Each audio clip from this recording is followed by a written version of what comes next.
hits close to home on the channel. And thousands of Canadians are being euthanized due to loneliness. So before it was if you're in debt, if you can't afford to buy a house, if you can't, they were making up all kinds of reasons why you need to kill yourself. And now loneliness is a big one.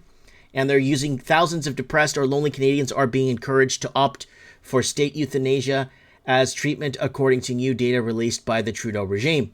So Trudeau regime is obviously doing this, or they're behind killing off the Canadian proper, or the European expansion that built Canada are being shown the door. Whether they're going to kill you or not, or how they're going to do it, they don't want you around if you built this country, or you fought for this country. And what did we tell you on our channel? Canada to be the euthanization capital of the world, euthanization commercial that glorifies suicide.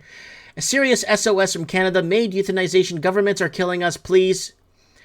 Toronto mortgage delinquency, no, that has nothing to do with it. Where's that? Right here.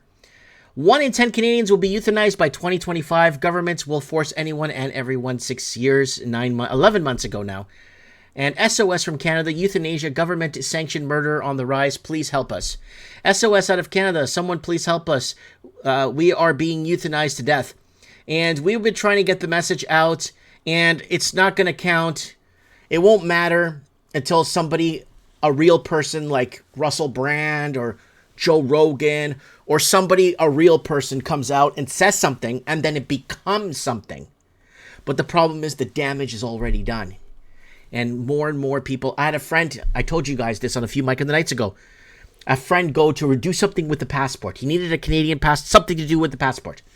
So he went in person to get it done, and the lady asked him there that worked there, have you ever thought of euthanization? Have you ever thought of, and gave him like a pamphlet, or were those a pamphlet to read?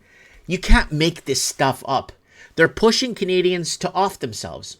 All the Chinese money laundering came in, displaced Canadian middle class, created artificial shortages through all this laundered CPP money through fentanyl, destroyed the Canadian middle class. And it's not just Canada, it's Australia, New Zealand, the UK, all the blue states of America too.